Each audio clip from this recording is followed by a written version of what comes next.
Vasistha continued, "Such is the nature of the Supreme Being, which is the infinite consciousness. They who are endowed with macrocosmic forms, like Brahma the Creator, Vishnu and Shiva, are established in that Supreme Being, and they function here as the lords or kings of the world. Established in it, the perfected sages roam the heavens." There seems to be some inconsistency about whether the gods are enlightened or not. There have been instances to indicate that they're not enlightened, because if the gods were enlightened, then all of natural order would vanish.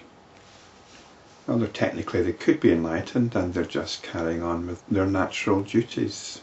This is the story of self-inquiry. You stumble upon the truth, you seek to establish yourself in it, you withdraw from your normal activities, but then you realise that your normal activities are the arena of your practice. Spiritually though, or psychologically, the gods can be understood as higher states of consciousness, which is not the same as enlightenment. So I think we're getting the yogic romance here. Having attained it, one does not die, nor does one grieve.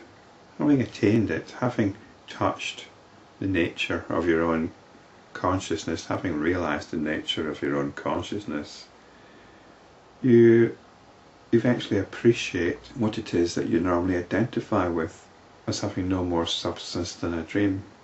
And so you turn to what is doing the identifying. It has nothing to do with your own personality, your own psyche. What's doing the identifying is more real than what it normally identifies with. So one does not die, nor does one grieve. The situation is like waking up for a dream, and you start grieving for all the people who were in the dream, because you're no longer in touch with them.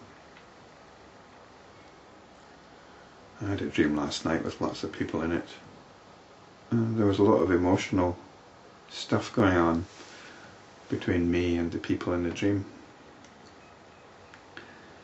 But it's all gone now. There's nothing for me to grieve about in that dream. Although within the dream there was plenty to grieve about. The sage who dwells even for the twinkling of an eye in that pure being, which is of the nature of the illimitable and infinite consciousness, and which is also known as the Supreme Self, is not again afflicted, even though he continues to engage himself in the activities of this world. So the sage who dwells even for the twinkling of an eye. One wonders where the sage is when he's not in that twinkling of the eye,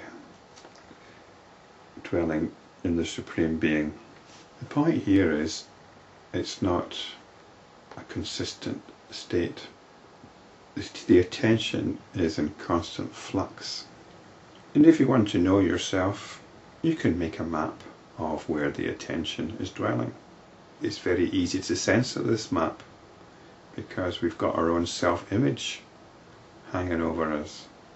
I suggested previously that perhaps the computer is quite an honest indicator of the map of our attention, in which case the attention normally takes the form of distractions. There was a very clever short drama on the television last night called Cyber Skiving. There was only one screenshot, and that was in front of the person's computer, and she was at work and supposed to be doing a spreadsheet, but of course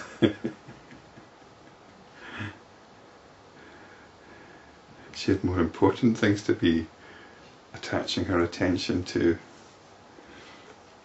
I won't go into the details, but it was very cleverly portrayed how one thing just cascades into the next. Of course, she's got her online contacts, her son, she's got Skype. The speed of the computer now and the speed of her internet connections just shows how swiftly our attention can move from one thing to the next. Just a simple click and you're in a completely different virtual environment. It's quite extraordinary. So, but this is the nature of the attention. It's flitting around all the time. And if you're a spiritual practitioner, then one of the places your attention can flit to is itself, its own self. And we retrain ourselves now to make that more prominent. We change the centre of gravity of the map of our distractions so that it enjoys coming back to the self. It realizes what it's enjoying and what it's not enjoying. Most of these distractions are quite painful. In the play there was one point where she realizes a video has been posted of her and her boyfriend on YouTube. It's led to a whole new set of distractions. But we can change the map of our distractions as we realise that most of these distractions are quite painful. So the attention is dynamic. We continue to engage in the activities of the world, but we keep bringing it back. In the twinkling of an eye, we bring it back.